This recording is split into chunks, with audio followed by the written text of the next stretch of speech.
Last morning on top of at the dessert. Got some clouds here. Just wanted to check in and give some last closing thoughts on the route. We've been kind of just sipping some coffee this morning and chatting about the future and plans and things like that. And we were already talking about trying to find new routes here in Kochimo. But yeah, who knows how realistic that actually is. Dare to dream. Dare to dream. The burden of being like this. Barely finish one thing and then you're like, but what's around that next ridge line? Yeah. Yeah. Yeah, we were talking, I think we're pretty satisfied with how the route went.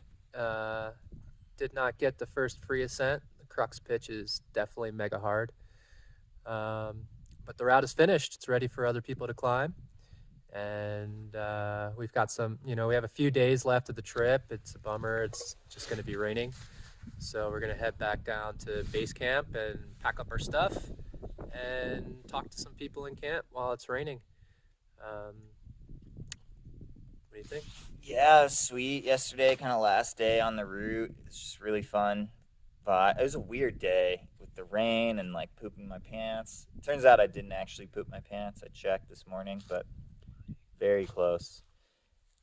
Feeling sick, and then rain, and then raging sun, and then Chris and Augustine came up and took some photos, and so it was a real fun vibe, and it's really cool to like climb the last pitch properly, quote unquote.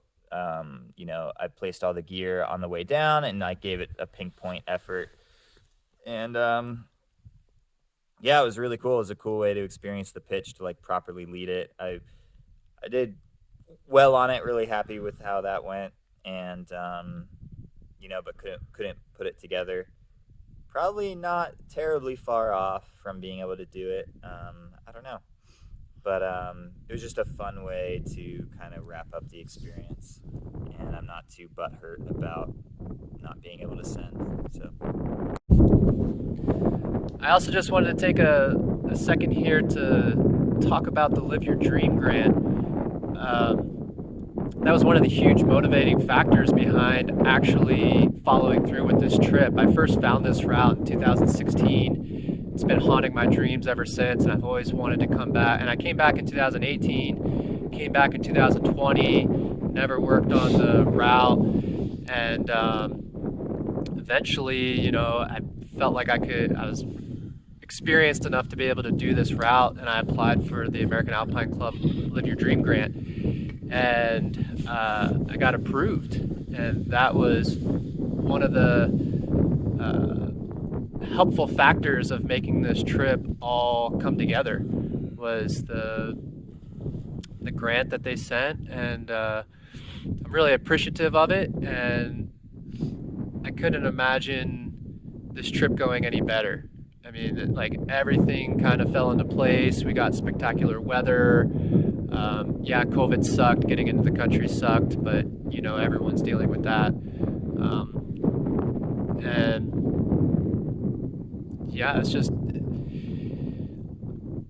I don't know what to say. I just want to say thank you to the American Alpine Club, and I think it's an awesome thing that they're doing, and I highly encourage anyone who has any kind of climbing dream to apply for the grant. You never know, they might accept you and you might get to do something super rad out there. So yeah, I think Kevin has gotten a Live Your Dream grant as well. It's sweet. Basically, you apply and you have this ridiculous idea of something that's going to be horrible, and then they accept it and they make you go do it.